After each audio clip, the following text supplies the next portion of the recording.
Hi hello welcome to ఎల్పికి channel. నేను ఈరోజు మీకు చూపించబోయే రెసిపీ ఎంతో టేస్టీ అయిన బగారా రైస్. ఇది హోటల్ స్టైల్ బగారా రైస్. దీన్ని మనం వెరీ క్విక్గా చేసుకోవచ్చు. ముందుగా స్టవ్ మీద ఒక గిన్నె పెట్టుకొని అందులో 2 టేబుల్ స్పూన్ గీని వేసుకొని అది మెల్ట్ అయ్యేంత వరకు ఉంచుకుందాం. అది మెల్ట్ అయిన తర్వాత అందులోకి మసాలాలు వేసుకుందాం. యాలకులు, దాచిన చెక్క, లవంగాలు, షాజీరా, గసగసాలు, అలాగే బిర్యానీ ఆకు, అనాస పువ్వు కూడా వేసుకున్నాను. ఇది కొంచెం ఫ్రై అవనిద్దాం. 1 టేబుల్ స్పూన్ ఆయిల్ వేసుకుందాం. గీ కరెక్ట్గా సరిపోతేనే టేస్ట్ చాలా బాగుంటుంది. గీ తక్కువైనా ఎక్కువైనా టేస్ట్ బాగోదు. ఇవి అలా ఫ్రై అయ్యాక కొంచెం పచ్చిమిర్చి వేసుకుందాం. నేను 2 పచ్చిమిర్చిని తీసుకున్నాను. 3 ఉల్లిపాయలని సన్నగా కట్ చేసుకున్నాను. వాటిని ఇప్పుడు మనం అన్నీ కలిపి ఫ్రై చేసుకుందాం. ఇలా ఫ్రై అయిన తర్వాత బాగా గోల్డెన్ కలర్ వచ్చేంత వరకు ఫ్రై చేసుకోవాలి. మనకి ఉల్లిపాయ ఎంత వేగితే అంత టేస్ట్ వస్తుంది.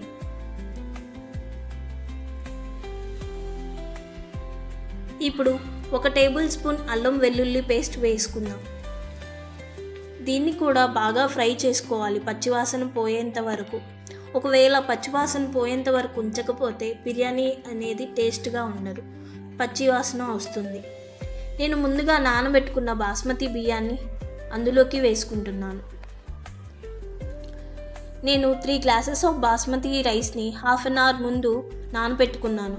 ఇప్పుడు మనం ఆ రైస్ని కొంచెం ఫ్రై అవ్వనిద్దాం. ఒక 2 మినిట్స్ ఫ్రై అయిన తర్వాత అందులోకి నేను ఇందాక చెప్పినట్టు 3 గ్లాసెస్ ఆఫ్ బియ్యానికి నేను 5 గ్లాసెస్ ఆఫ్ వాటర్ పోసుకున్నాను.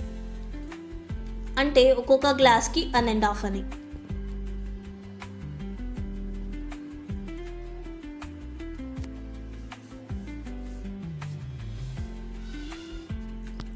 ఇప్పుడు వాటిని ఒకసారి కలుపుకుందాం. నీళ్లు కింద వరకు వెళ్ళే వరకు కలుపుకుందాం. అది కలుపుకున్నాక హాఫ్ చెక్క లెమన్ని పిండుకుందాం. తర్వాత నేను గీ వేసాను, అది స్కిప్ అయిపోయింది వీడియోలో. తర్వాత 1 టేబుల్ స్పూన్ ఆయిల్ వేసుకున్నాను. ఆయిల్ వేసుకుని తర్వాత కొంచెం అంత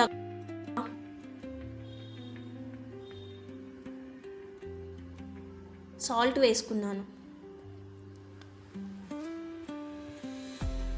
తర్వాత కొంచెం అంత కొత్తిమీరని వేసుకున్నాను.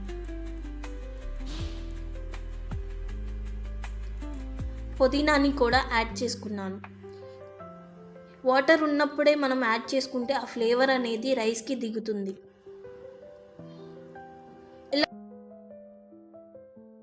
15 to 20 మినిట్స్ కనుక ఉడికించుకున్నట్టయితే మనకి వేడివేడి బగారా రైస్ రెడీ అవుతుంది. ఎంతో టేస్టీ అయిన బగారా రైస్ రెడీ. ఈ రెసిపీ కనుక మీకు నచ్చినట్టయితే please do subscribe to my channel and share.